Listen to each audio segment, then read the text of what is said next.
So so ఒకటి ఇక్కడ మనం సునీత, రష్యా ఉక్రెయిన్ సంబంధించి అంతా అయిపోయింది, ఇంకా క్లోజ్ అని చెప్పి ముడి చమురు క్రూడ్ ఆయిల్ ధరలు కూడా పూర్తిగా తగ్గిపోయాయి. క్రూడ్ ఆయిల్ ధరలు అప్పట్లో $120 కూడా పోయినాయి. ఇక్కడ వీళ్ళ మధ్య యుద్ధం వస్తే రష్యా మేజర్, ప్రపంచంలోనే అత్యధికంగా క్రూడ్ ఆయిల్ ఉత్పత్తి చేసేది రష్యా. రష్యా దగ్గర ఆయిల్ కొనొద్దంటే సో ఆటోమేటిక్ గా ధరలు పెరిగిపోయినాయి. ఇప్పుడు మొన్న యుద్ధం క్లోజ్ అనేసరికి క్రూడ్ ఆయిల్ ధరలు మళ్ళీ పడిపోయినాయి. ఇప్పుడు మళ్ళీ లాస్ట్ 3-4 days గా టెన్షన్ చూస్తుంటే రష్యా ఇవాళ సరే ఇస్తాంబుల్లో టాక్స్ జరుగుతున్నాయి, కానీ వాళ్ళు 41 యుద్ధ విమానాలు కోల్పోయిన ఉంది కదా ఆగ్రహం, ఆవేశం, దాన్ని కొంచెం చూపిస్తారు వాళ్ళు. ఉక్రెయిన్కి ఎంతో కొంత పెద్ద డ్యామేజ్ చేస్తారు, చేసిన తర్వాత ఆపే అవకాశం ఉంది. మనం కూడా ఏం చేశాం, పహల్గాంలో మన వాళ్ళు 27 మంది చనిపోయారన్న తర్వాత వాళ్ళ మీద 10 స్థావరాల మీద అటాక్ చేశాం. ఆ తర్వాత కూడా వాళ్ళ మిలిటరీ స్థావరాల మీద అటాక్ చేశాం. ఆ తర్వాత చలో రెడీ పీస్.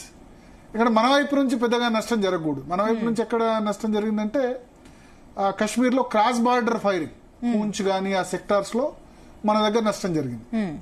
మిగతా అయితే పౌరులకు ఎటువంటి డ్రోన్స్ చాలా అటాక్ చేశారు, కానీ మన S-400 డిఫెన్స్ సిస్టమ్ చాలా అద్భుతంగా పనిచేసింది.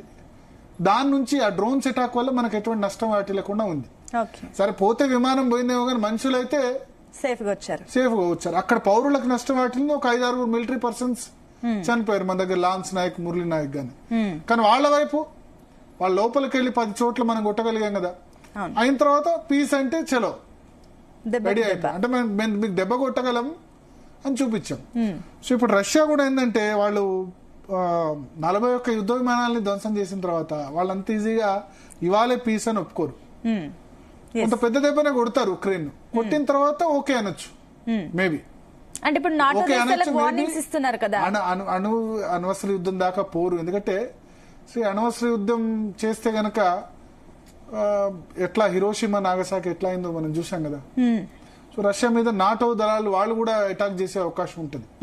అనవసరాలు బ్రిటన్ దగ్గర ఉన్నాయి, జర్మనీ దగ్గర ఉన్నాయి, అమెరికా దగ్గర ఉన్నాయి, వాళ్ళ దగ్గర కూడా ఉన్నాయి. రెడీగా ఉన్నామని కూడా వాళ్ళు చెప్తున్నారు కాబట్టి సో ఉక్రెయిన్ మీద అటాక్ చేయొచ్చు. ఉక్రెయిన్ దగ్గర అనవసరాలు లేవు, కానీ ఉక్రెయిన్ కు నాటో వాళ్ళు సప్లై చేసే కూడా అవకాశం ఉంటుంది కదా.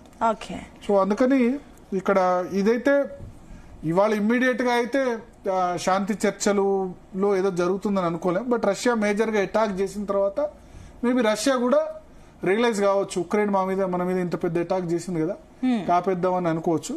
బట్ ఇమ్మీడియట్ గా అయితే సీజ్ ఫైర్ జరుగుతుందని అయితే ఎగ్జాక్ట్లీ భరత్, మీరు చెప్పినట్లు భవిష్యత్తులో ఏం జరుగుతుందో చూద్దాం. డిఎన్ఏ లో మరో టాపిక్ చూసే ముందు ఇప్పుడు ఒక షార్ట్ బ్రేక్